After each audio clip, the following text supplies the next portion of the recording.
नमस्कार, युद्ध देख रहे हैं आप और मैं हूं आपके साथ शीरी। कलवरी क्लास की पहली 2 सबमरीन आईएनएस कलवरी और आईएनएस खंडेरी पहले ही नौसेना में शामिल हो चुके हैं। 10 मार्च को आईएनएस करंज सबमरीन भी नौसेना की ताकत बढ़ाएगी। अगले साल आईएनएस करंज के साथ साथ आईएनएस वेला सबमरीन भी नौसेना में शामिल हो जाएगी।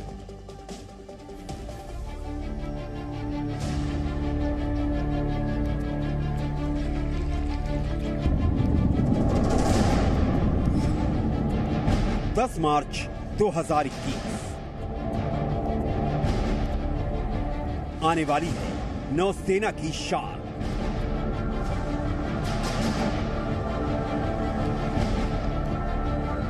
समंदर में भारत करेगा अदृश्य वार।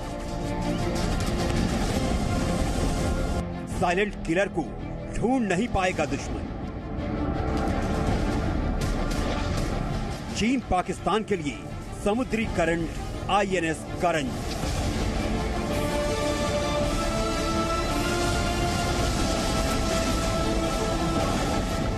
इंडियन ओशन रीजन यानी हिंद महासागर, बंगाल की खाड़ी और अरब सागर में भारतीय नौसेना की ताकत से चीन और पाकिस्तान दोनों घबराते हैं। अगर भारत को ग्लोबल पावर के रूप में स्थापित होना है तो उसे समुद्र में अपनी ताकतवर मौजूदगी बनानी होगी और समुद्र में ताकतवर मौजूदगी बनाने के लिए सबमरीन बेड़े को मजबूत बनाना होगा। भारतीय नौसेना अपने सबमरीन बेड़े को मजबूत बनाने के लिए बहुत तेजी से कार्रवाई कर रही है। कलवरी क्लास की तीसरी सबमरीन आईएनएस करंज 10 मार्च को भारतीय नौसेना में शामिल हो रही है।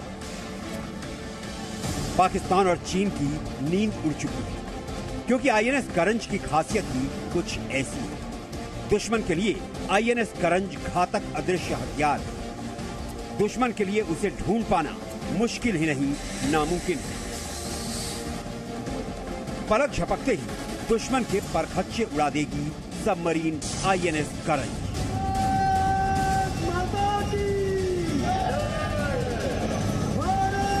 आईएनएस करंज को 2018 में समुद्र में टेस्ट के लिए उतारा गया था। भारतीय नौसेना करंज हर टेस्ट में अव्वल रही। कलवरी क्लास की पहली 2 सबमरीन कलवरी और खंडेरी पहले ही नौसेना में शामिल हो चुकी है। कलवरी क्लास की कुल 6 सबमरीन मुंबई के मझगांव डॉक लिमिटेड में बनाई जा रही है और अब आईएनएस करंज भारतीय नौसेना के दस्ते में शामिल होकर देश की आन बान और शान बनने के लिए तैयार है। ये जो आईएनएस करंज है, ये डीजल इलेक्ट्रिक स्कॉर्पियन क्लास 3 और आ रही हैं। तो जब हमारे पास 6 सबमरीन हो जाएंगी तो हम दुनिया की किसी भी दूसरी सुपर पावर, जहां कोई ताकतवर देश का मुकाबला करने के लिए बिल्कुल तैयार बर तैयार हो जाएंगे। क्योंकि आज की लड़ाई के अंदर, नेवल वॉरफेयर के अंदर जो सबमरीन है उनका बहुत ही महत्वपूर्ण अहमियत वाला रोल रहता है। क्योंकि अगर आपकी अंडर वाटर जो आर्म है वो मजबूत है तो आपकी नेवी ऑटोमेटिकली ताकतवर हो जाती है। सबमरीन आईएनएस करंज के बारे में कुछ खास बातें आपके लिए जान लेना बेहद जरूरी है। आईएनएस करंज सबमरीन समुद्र में 50 दिनों तक लगातार रह सकती है और एक बार में 12,000 किलोमीटर तक की यात्रा कर सकती है। इसमें 8 अफसर और 35 नौसैनिक काम करते हैं और ये समुद्र के अंदर 350 मीटर तक गोता लगा सकती है। कलवरी क्लास की सबमरीन समुद्र के अंदर 37 किलोमीटर प्रति घंटे की रफ्तार से चल सकती है। खास बात यह है कि आईएनएस करंज में दुश्मन के जहाज को तबाह करने के लिए टॉर्पीडो भी हैं। इसके अलावा ये समुद्र में बारूदी सुरंग भी बिछा सकती है। जो सबमरीन की डिटेक्शन की जाती है सोनार के साथ, जिसको साउंड नेविगेशन एंड रेंजिंग कहते हैं, वो सिस्टम जो है वो आवाज से इसको डिटेक्ट करता है, इसको पहचानता है कि कहां पे है।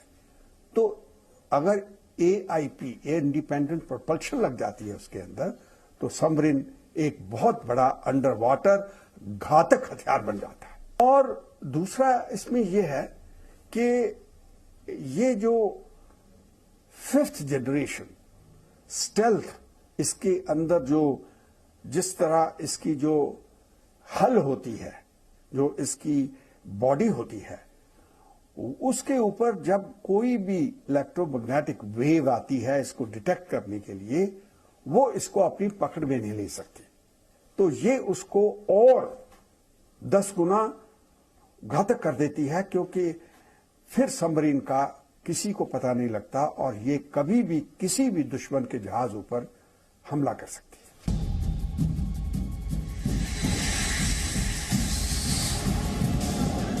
आईएनएस करंज सतह और पानी के अंदर से टॉर्पीडो और ट्यूब लॉन्च एंटीशिप मिसाइल दागने में सक्षम है।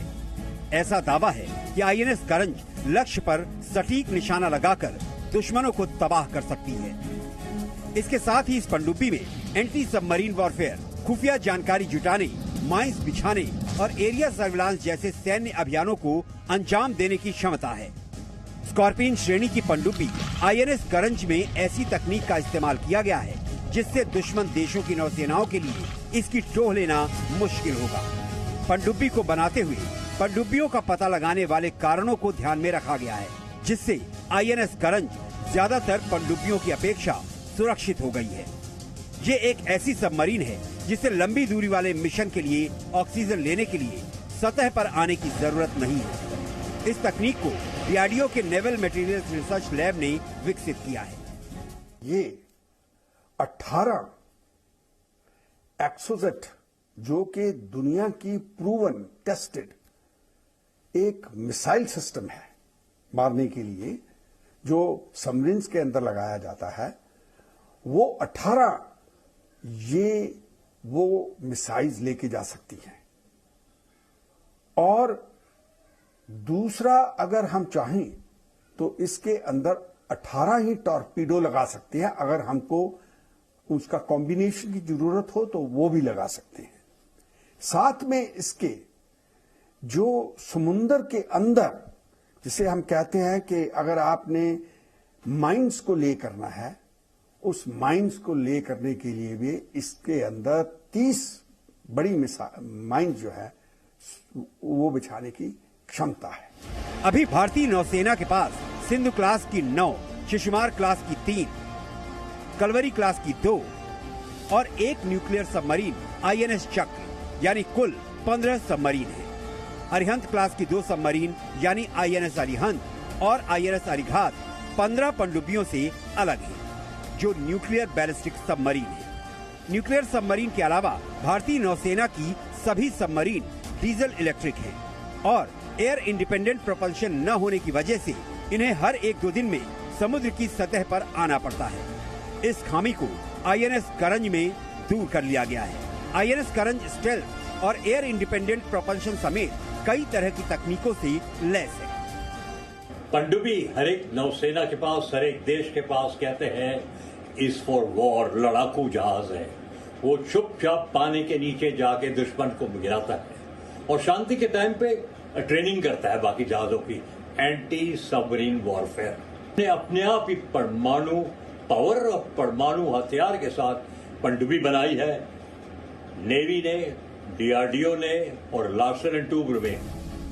जिस तेजी से साउथ चाइना सी में चीन की चालबाजी बढ़ रही है, उस हिसाब से भारतीय नौसेना को समुद्री सुरक्षा के लिए जबरदस्त तैयारी करनी पड़ रही है, क्योंकि चीन का खाड़ी देशों का समुद्री रास्ता मलक्का स्ट्रेट से होकर गुजरता है। ऐसे में अगर साउथ चाइना सी में चीन हेकड़ी दिखाता है तो भारत मलक्का स्ट्रेट में उसका रास्ता रोक सकता है और उस वक्त दुश्मन पर नजर रखने और उस पर अटैक करने में आईएनएस करंज की क्षमता पर कोई संदेह नहीं है। बेंगलुरु से जयपाल शर्मा, मुंबई से अंकुर त्यागी के साथ ब्यूरो रिपोर्ट, जी मीडिया।